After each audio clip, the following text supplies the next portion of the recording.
दोस्तों, मेरा नाम है मिट्ठू मिट्ठू तोता और स्वागत है आपका हमारे चैनल की एक और नई कहानी में। और आज की कहानी का नाम है भूतिया खेत और किसान। गांव में सूरज ढलते ही कहानियों का दौर शुरू हो जाता था।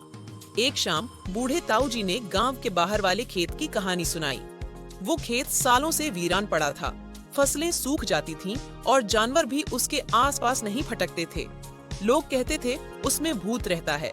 एक गरीब किसान शंभू पैसे की तंगी के कारण उस खेत को खरीदने का रिस्क लेना चाहता था। गांव वालों ने उसे मना किया, पर शंभू अडिग रहा।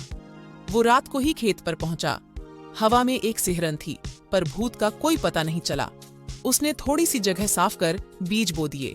हर रात शंभू खेत पर जाता। अजीब बात ये थी कि सुबह वो देखता उसके बोए हुए बीज अंकुरित हो चुके होते हैं, जैसे कोई रात में उसकी मदद कर रहा हो। फिर भी भूत का कोई साक्ष्य नहीं मिलता था। फसलें लहलहाने लगीं।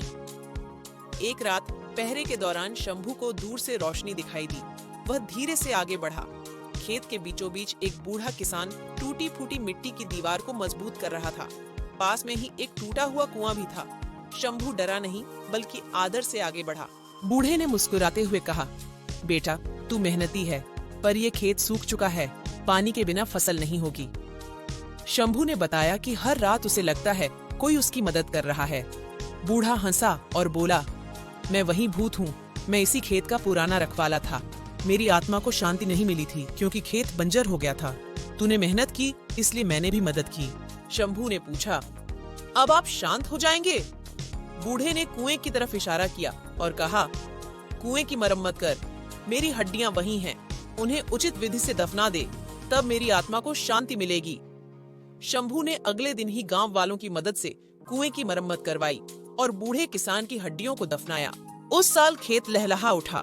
गांव वाले समझ गए कि भूत कोई डरावनी चीज नहीं, बस अधूरे काम का बोझ होता है। शंभू की मेहनत और भूत की मदद की कहानी गांव में सालों तक सुनाई देती रही। तो दोस्तों, वीडियो पसंद आई हो तो लाइक और शेयर जरूर से कर देना, और चैनल पर नए हो तो सब्सक्राइब भी कर लीजिए।